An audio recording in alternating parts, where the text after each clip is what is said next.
Thanks for watching this episode of the Calvary Briefing. It is May 7th, 2020. In case you didn't know, this coming Sunday is Mother's Day. And this will probably be a Mother's Day like no other, as we probably will not have too many gatherings, or the gatherings will be very small. And so I wanted to just talk a little bit about Mother's Day and look at a mother from the Old Testament.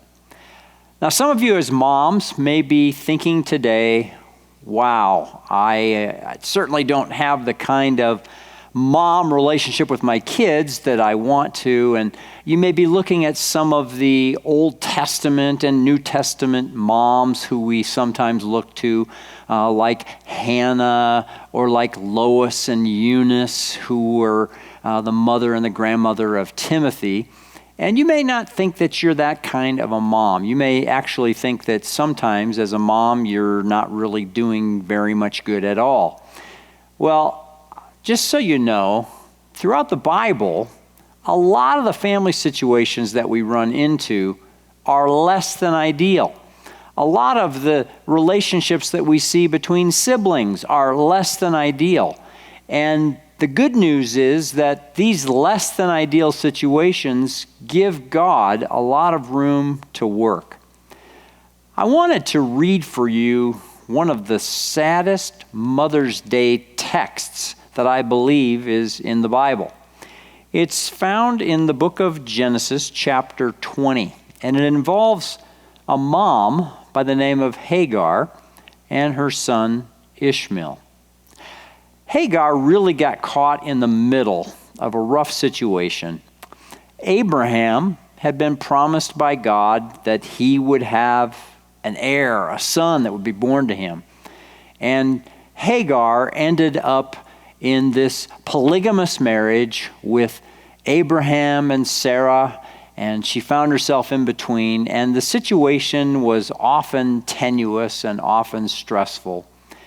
And it really came to a head in the 20th chapter of Genesis, and I'd like to read this episode for you, beginning at verse 8. And the child grew and was weaned, and Abraham made a great feast on the day that Isaac was weaned. That was his son by Sarah. But Sarah saw that the son of Hagar the Egyptian, whom she had borne to Abraham, laughing.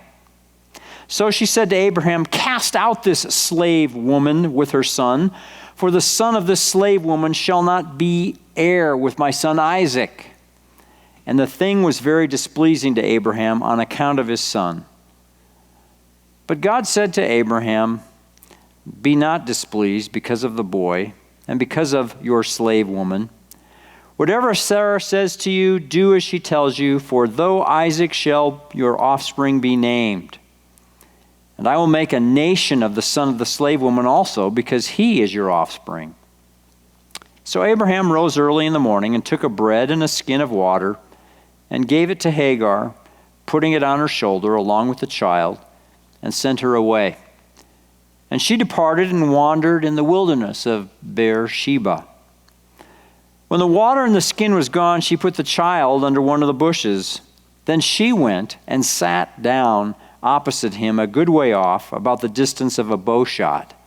For she said, "Let me not look on the death of the child." And as she sat opposite him, she lifted up her voice and wept. And God heard the voice of the boy, and the angel of God called to Hagar from heaven and said to her, "What troubles you, Hagar? Fear not. God has heard the voice of the boy where he is. Up, lift up the boy and hold him fast with your hand, for I will make him into a great nation."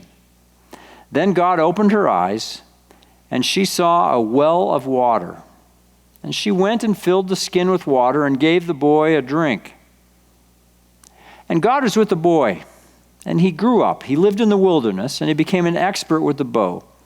He lived in the wilderness of Paran, and his mother took a wife for him from the land of Egypt. It's a sad story. It's tragic in many, many ways. It's not the kind of uplifting Mother's Day story that most moms want to hear. But the good news of this story is that God is present and God is listening. It is significant that even in this tenuous situation where Hagar was stuck in this really rotten relationship between Abraham and Sarah, and she and Ishmael were in the middle of it all, even in the middle of that, God heard. God heard her cry, and God kept his word. I don't know what you're doing today as a mom or how you feel. Maybe you feel a little bit like Hagar sometimes. Maybe you are at that point in life where you're sitting under a bush, just wondering what in the world is going to happen. Well, today, as a mom, I want to assure you, God hears you. God is listening. And in all of these family situations that we find in Scripture that are less than ideal, there's room for God to work and there's room for God to rescue.